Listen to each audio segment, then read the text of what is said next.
I'll never forget, at the end of August of 2022, I was sitting on a sofa in my counselor's office, just devastated about Thatcher and the state that he was in. It made me realize the severity of the situation and just the toll that it was taking on not only my mental health, but that of my husband and my other kids, to be living in a home where you have a child screaming all of the time and not being able to help him. I think it's really hard for parents to understand when you have a child who that is their baseline, that is their norm, to be screaming and crying for large portions of the day. I mean, it's hard to even imagine unless you're living in that and just out of whack and you're in this fight or flight all the time. And so it's hard. It's just hard to imagine until you're in that situation.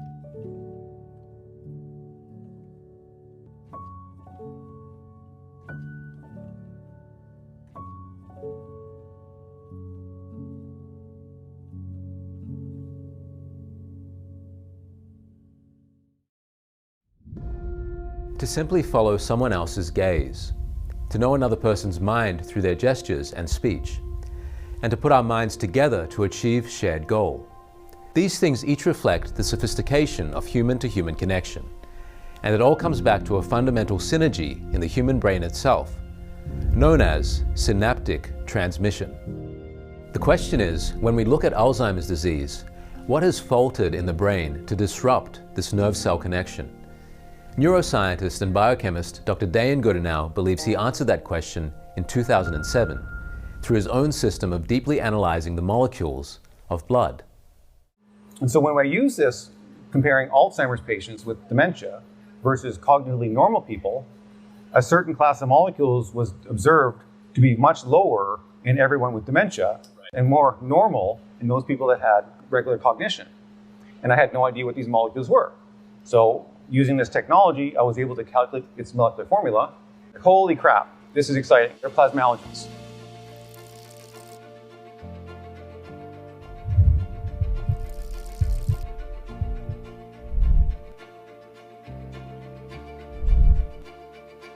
Plasmalogens are building blocks for cell membranes, while cell membranes in turn regulate nerve cell communication. Loss of plasmalogens disrupts this communication to impair thought, memory, speech, and movement, the hallmark impairments of Alzheimer's disease. And at the opposite end of the life spectrum, Thatcher 6 and Nova 3 have suffered a most severe disruption to such functions. Both kids have rhizomelic chondrodysplasia punctata, or RCDP, a very rare disease that's completely caused by loss of plasmalogens. It causes shortening of the upper arm and thigh bones and deforms the joints, making them stiff and painful. It also causes intellectual disability and heart and breathing problems. Generally, the outlook is not good for children with RCDP.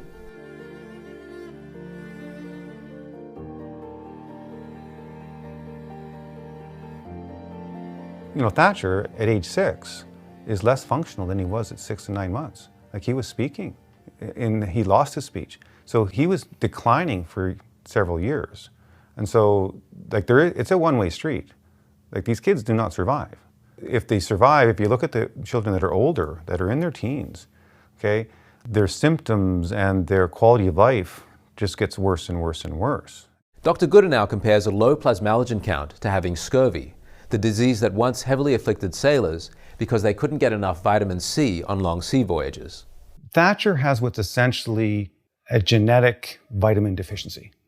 Okay, it's really no different than having scurvy, which is a vitamin C deficiency. So if you're out on the ocean and you had no access to fruits and vegetables, you would become vitamin C deficient.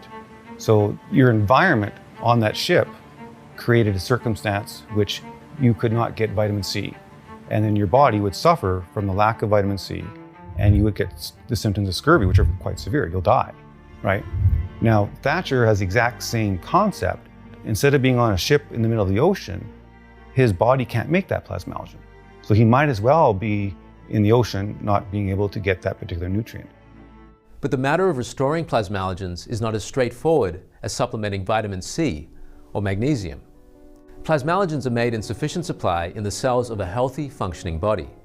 In RCDP and in Alzheimer's, this process breaks down.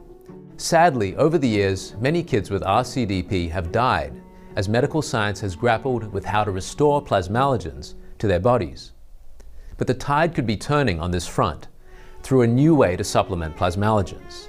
And it draws its technology from the very first source of plasmalogens for a human being, after it has left the womb. So when children are born, they're born with an inability to make enough plasmalogens already.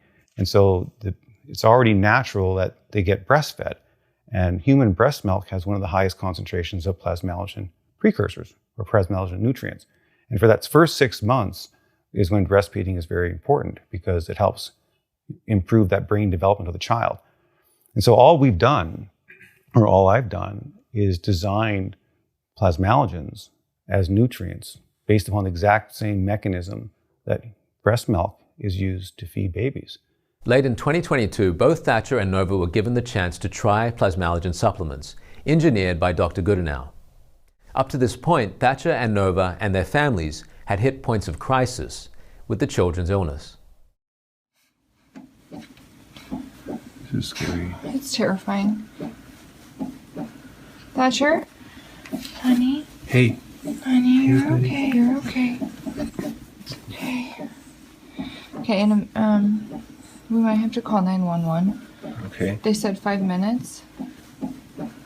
Thatcher? Thatcher has the non-classic form of RCDP. He's only the 16th child in the world to have this non-classic form.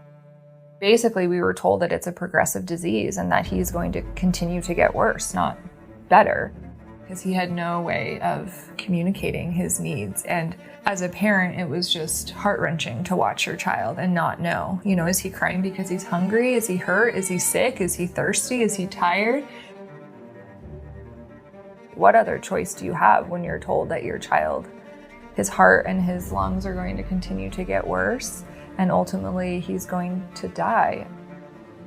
She was 5 months old, and she started having the rapid eye movements, and her eyes were just rolling around in her head, and we ended up taking her to the emergency room. She was diagnosed with cataracts and ended up having her lenses removed. It went from just she's little, I didn't think she looked sick, I just thought she was small, to okay, there's other things happening. Your worst case scenario is a terminal diagnosis. We were young first-time parents. We had all of these hopes and dreams for what a family would look like, and all of that was taken away. When you talk about plasmalogen restoration, we think about brain diseases, right? Alzheimer's as plasmalogen deficiency. But the other big areas of the human body is the heart and the lungs. Those are two second and third largest organs of plasmalogens. And most of these children with RCDP, they will die of either pulmonary failure or heart failure. Months before starting the treatment, Thatcher had an echocardiogram taken of his heart. It showed that his heart was in decline. In October 2022, 5 weeks after starting the plasmalogens, Thatcher had a follow-up check of his heart health. The cardiologist came in and said, you know, I've never seen this before. I don't have a medical explanation for you, but Thatcher's heart is now functioning at a normal level. And I just got chills. It was so overwhelming because Dr. Goodenowe said that would happen. Hey, Weston. Welcome. Welcome. Oh, look at you. He's coming to say hi. Yeah. What happened to Thatcher is what I expected. Okay, so when we started giving him plasmalogens, his early echo returned to normal, as it should. What do you think about being out in nature? Yeah, you're not so sure. Watch out, your brother. He's trying to attack you. Oh, Thatchy's got another plan. He's gonna circle around. He was kind of just unsettled a lot at the beginning of the year and would have a hard time in the afternoon. He'd hit kind of a wall from noon on and would cry and just, like I said, be unsettled and not really, we were actually thinking, is it good for him to be here all day?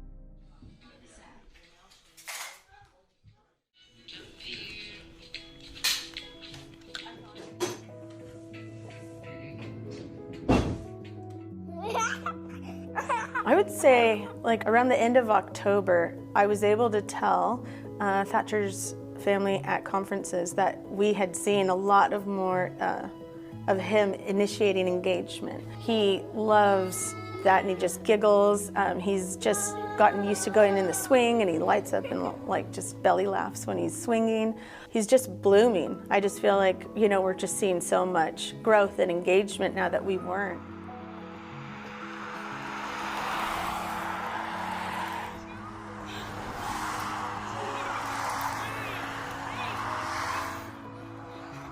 And most crucially, the improved communication plays out as a better ability to connect.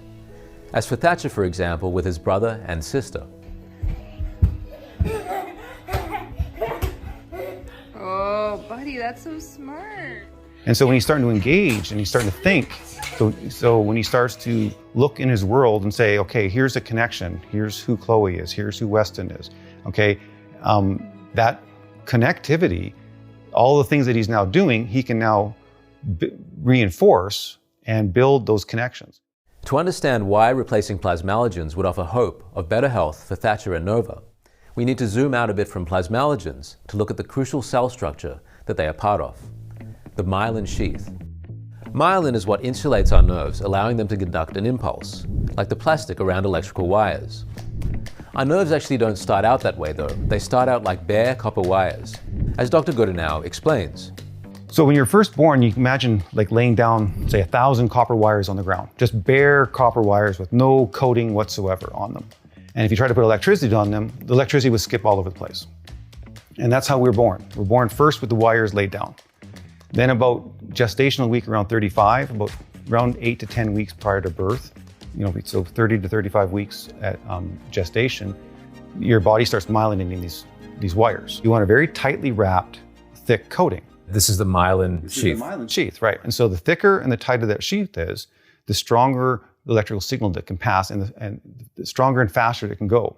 My biggest concern with RCDP is the reduced myelination. And this is where the Alzheimer's connection comes in, because the research suggests Alzheimer's patients also suffer impaired myelin sheathing. So, in terms of Thatcher's development, this myelination, he can now start remyelinating. What I was expecting to see from the very beginning was, first thing, his neuromuscular structure he should start seeing some stability in his balance. The ability for a human to stand still is an incredibly complex process. There is a lot of muscle activity going just to balance yourself. And all that balancing is neuromuscular signaling. And so when you see him now where he can balance, that means all of those neurons, like if you think about a Pinocchio with 1,000,000 strings on it, right? All those strings, okay, he's now teaching himself which strings need to be strong, which strings don't need to be strong. And the ones that he's now teaching himself with, those are getting myelinated because his Schwann cells can now actually protect his neurons. Nova's mother, Madeline, described the changes in Nova's walking within 2 months of taking plasmalogens.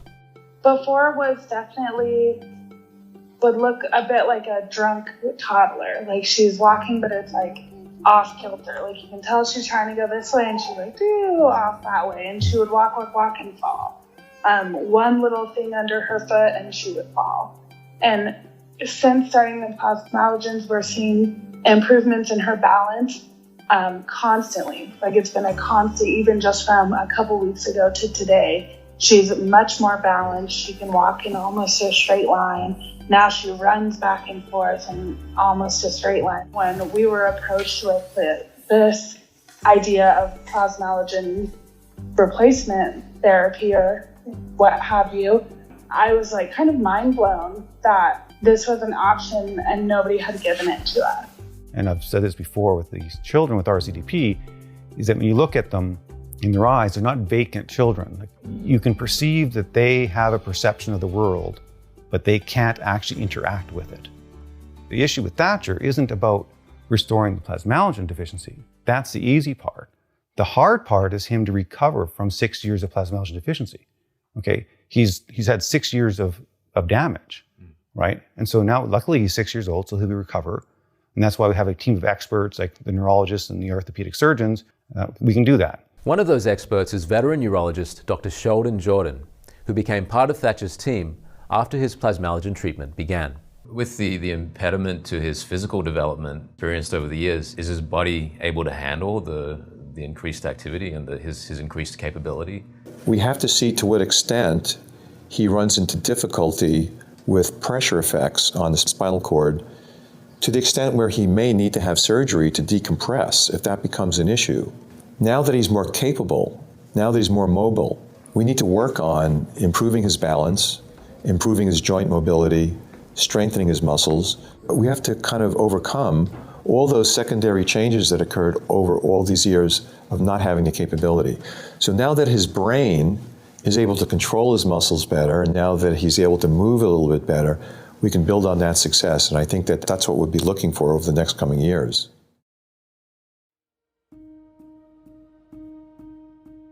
Hug? Oh, Daddy.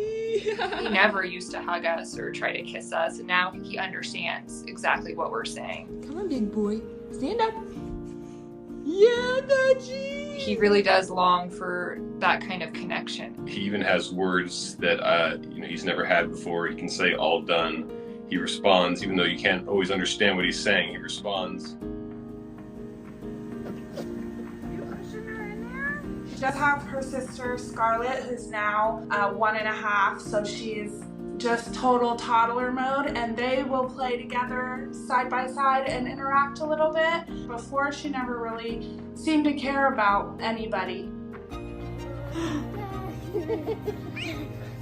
I mean, there was a time when he couldn't be in grass at all, and this year he was running through the grass, chasing his siblings, barefoot, not at all affected by the feeling of grass under his foot, which would have normally been quite upsetting to him.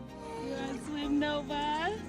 That's funny. 20, 30 minutes playing in the water is something she could never do before. Over the summer, we did a lot of stuff outside at the park, and she's able to play in the sandbox, and she actually could sit in the grass and run in the grass like she could never even touch grass before. She could confidently run around and walk around at the park and explore. So a lot of those sensory things have improved and stayed improved. He no longer requires his G-tube for nutrition anymore, which is fantastic. He's eating everything by mouth and eating a ton of food. Before, if he got a cold, I would worry, does he need to go to the hospital? Now it's I have so much peace of mind that I know that his body is getting exactly what it needs to thrive. I mean, I don't worry about his heart anymore. I don't worry about his lungs. It's actually not complicated. And this is what I do in other areas of life, is that we have complicated medicine, we've complicated human health to the point that it's not understandable. Nobody believes anything can get fixed anymore. Okay, we don't cure diseases anymore. Okay, we treat symptoms of disease. And so when you talk about people getting better, recovering from Alzheimer's or Parkinson's, okay, the thought is so foreign to people. It's so foreign to people that you can actually get better from a disease. Recovering from disease is just people think you're crazy to even say it out loud. And reality-wise is that the human body is very resilient. The human body is designed to work. Okay, it works almost flawlessly for 60 years of our life. Thatcher and Nova have been suffering from a disease that takes hold in infancy. Curiously, the chance for them to be treated is being created by Alzheimer's, a disease that takes hold in old age. Bigger problem is RCDP. Very, very small group of children, right? Nobody in the world could develop the infrastructure to treat 100 people. The costs would be astronomical. So in terms of this plasmalogen program, the aging, so the plasmalogen deficiency with aging, plasmalogen deficiency in Alzheimer's, this creates a large volume of individuals that benefit from plasmalogen restoration. And we can now support the RCDP communities underneath that umbrella. Alzheimer's being virtually as common as RCDP is rare, it presents the large enough population and thus the market to make plasmalogen production financially viable for children like Thatcher and Nova to be treated. Since we first published this story in 2023, 3 more kids with RCDP in North America have been on plasmalogens for a year or more and had significant health improvements.